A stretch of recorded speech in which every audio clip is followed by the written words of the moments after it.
A penicilamina é um medicamento de uso oral utilizado no tratamento de várias doenças. Esse composto é excretado na urina, cujo pH se situa entre 5 e 7. A penicilamina, cuja fórmula estrutural plana está apresentada, possui 3 grupos funcionais que podem ser ionizados. Ele então fornece a carboxila, cujo pKa é igual a 1,8, fornece o grupo amino, NH2, que pode ser convertido em amínio, que é o NH3+, cujo pKa é igual a 7,9, e o grupo tiol, SH, cujo pKa é igual a 10,5. Ele dá a dica, sabe-se que pKa é igual a menos log do Ka. Fornece a fórmula estrutural plana da penicilamina e manda facada. Qual estrutura deriva da penicilamina é predominantemente encontrada na urina, ou seja, aquela que é solúvel? Você tem que ficar baseado, então, nas dicas que ele deu na questão. A primeira coisa que eu queria falar contigo é o seguinte, que rola aí nessa questão um efeito muito interessante, que é o efeito chamado, olha só isso, zwitterion, ou zwitterion, que quer dizer íon duplo. Deixa eu escrever essa palavra para você, porque ela é estranha. Ó.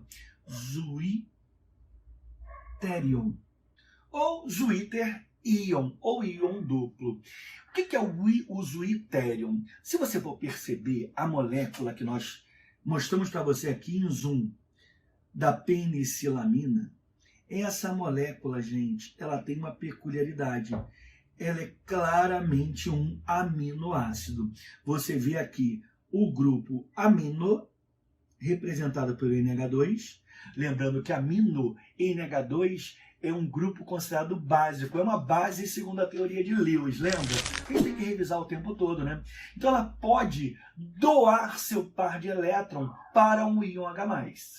Mas, Mazei, que íon H+ é esse? Repara que aqui agora você tem o grupo carboxila. Que é o quê? O carboxila nada mais é do que um grupo ácido fornecedor do H+. O que vai acontecer aqui, e que nós chamamos de zwitterion ou zwitterion, famoso íon duplo, é que a carboxila, eu vou colocar aqui uma jogadinha para você ver, a carboxila, ela vai perder esse H+,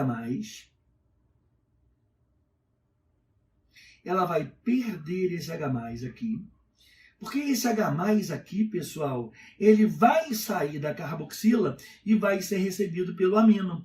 E o amino, que é NH2, ao ganhar um H+, o amino vai virar NH3+.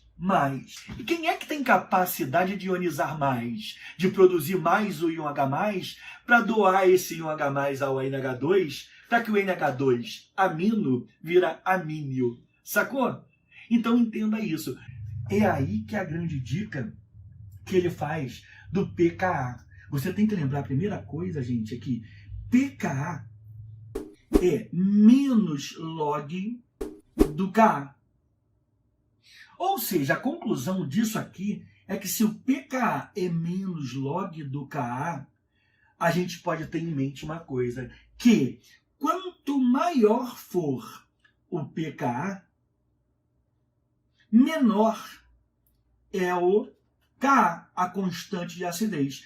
E se a constante de acidez é baixa, o cara é pouco ácido. E se ele é pouco ácido, ele também ioniza pouco. Então esse cara aqui, ele tem baixo grau de ionização, que nós chamamos do equilíbrio iônico de alfa. Entendeu? Mas olha que maneiro. Se quem tem maior pKa tem menor Ka, logicamente, ao contrário, pessoal, quando você pensa assim, quem tem menor pKa vai possuir o maior Ka, a maior constante de acidez. E isso quer dizer o quê? Que esse cara aqui, ele é mais ácido. E se ele é mais ácido, ele tem maior capacidade de doar o íon H+. Ora, então vamos ver, nos interessa aqui que nós vejamos quem é o cara que tem o quê? O menor pKa. Porque se ele tem o menor pKa, ele vai ser o doador do próton na estrutura. E quem é esse cara que tem o menor pKa? É o grupo carboxila que eu marco aqui em azulzinho para você.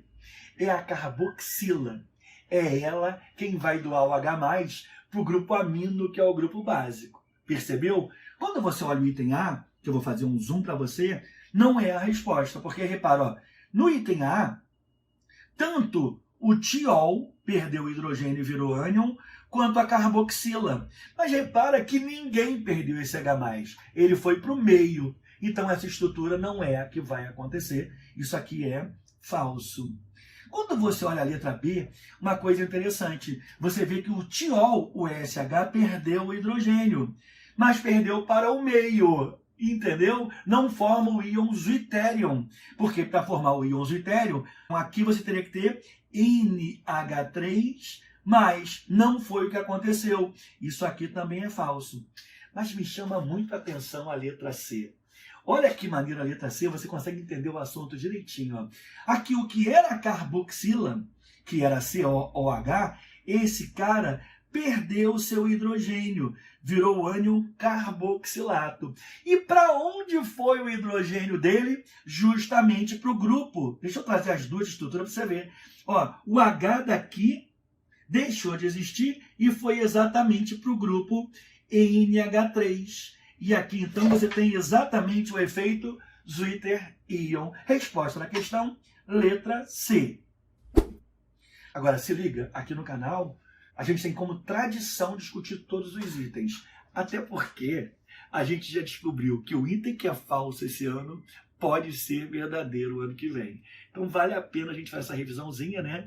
Que vai te dar a bola para a prova. Aproveito para te convidar. Se você está passando por aqui, não está inscrito no canal Química com Arte, considere se inscrever, porque o canal é um canal de química raiz, não é preocupado com o tempo de resolução, e sim com você entender a matéria para fazer outras questões. Então, considere se inscrever, deixar o teu like e comenta, né? Marca a tua presença com comentário e com a nossa troca de ideia, que é isso que faz a gente crescer e aprender. Vamos voltar para a questão, vamos voltar para o item D, que a gente já tinha visto que era falso. E por que o item D era falso? Porque pelo item D, quem perdeu o hidrogênio foi o nosso amigo tiol. Ele perde esse hidrogênio aqui que eu apago, ó. Ele vira um ânion, que é o ânion S-, e ele então foi quem forneceu o H para o NH3. Ué, mas e de que isso não pode acontecer? Por causa de uma coisa simples, gente, que o tiol, ele tem alto pKa. Se ele tem alto pKa, vamos revisar a matéria que a gente já falou, se ele tem alto pKa, gente, ele tem baixo Ka, baixa constante de acidez. Sabe o que quer dizer isso? O tiol SH não tem muita capacidade para ionizar-se e doar o hidrogênio para o NH2. Logo, a letra D também é falsa. Tranquilo? E vamos para a letra E. Na letra E, você percebe nitidamente o seguinte. Olha o que a molécula aconteceu com a molécula. O NH3, ele ganha o hidrogênio. O questionamento é, de quem? Porque, olha só, a carboxila ainda está com seu hidrogênio, não ionizou. O tiol ainda está com seu hidrogênio, não ionizou. E uma coisa que ele falava muito importante no texto, gente, é que esses caras, ao serem ionizados, eles produzem, então, uma substância que vai sair na urina. Questão maneira, né?